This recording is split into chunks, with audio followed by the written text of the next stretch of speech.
Now let's we talk about the thermal expansion.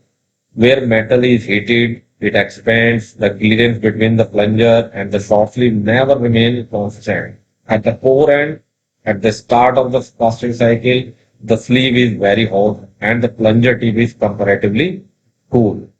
As the plunger moves forward towards the die end, the tip becomes hotter. At the end of the injection stroke, the sleeve dissipates heat to the platen and the die and cools.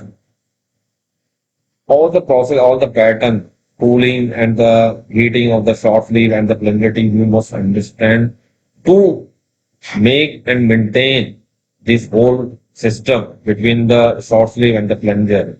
You can only maintain when you the fundamental of this process you will know. So all the fundamental we are talking about here so that you can make the easier process of your die casting system. I don't have any magic stick. You know, the people think I have magic and even I'm not giving to you. So this is a very clear thing. I would like to make it very clear here. I don't have any magic stick.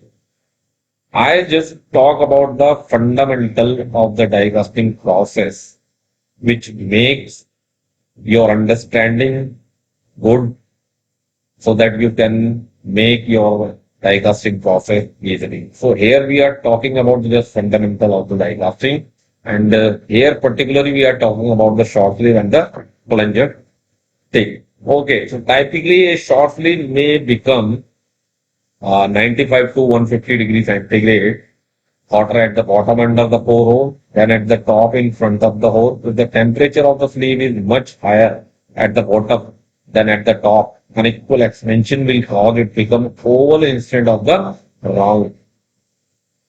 This will also cause the sleeve to become slightly bowed rather than straight. Either of these conditions will cause premature wear of both tip and the sleeve. The extent of ovality and distortion is directly related to the core, the diameter, and the length of the shaft. To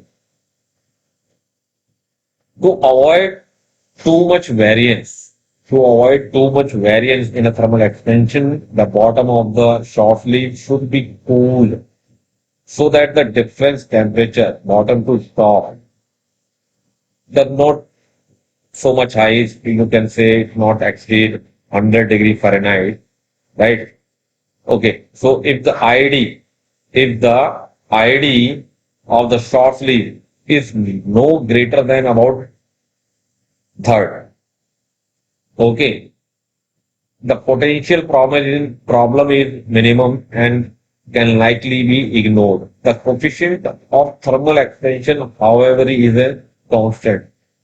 The same increase in the temperature, the same temperature of a 6-inch short sleeve, for example, will cause it to expand twice as much as 3 inch of sleeve. Okay, so the market of larger light metal casting is increasing. Short sleeve are getting bigger, but whatever the size of the sleeve, that maximum allowable gap for zero point 0.1 mm unfortunately remains unchanged. Whatever the size of plunger you are using on whatever size of machine tunnel, the gap between the short sleeve and the plunger tip should maintain zero point 0.1 mm. Even a sleeve size big or small. The importance of precious temperature control of both short sleeve and the plunger tip is emphasized by the fact that if the temperature of 150 mm copper plunger tip is increased by more than 0.27 mm. So this is an important thing. You should understand the fundamental of the thermal expansion of plunger tip and the short sleeve and the gap We are talking about it not greater than, and all the sizes of wave. All the time we had to maintain 0.1 mm.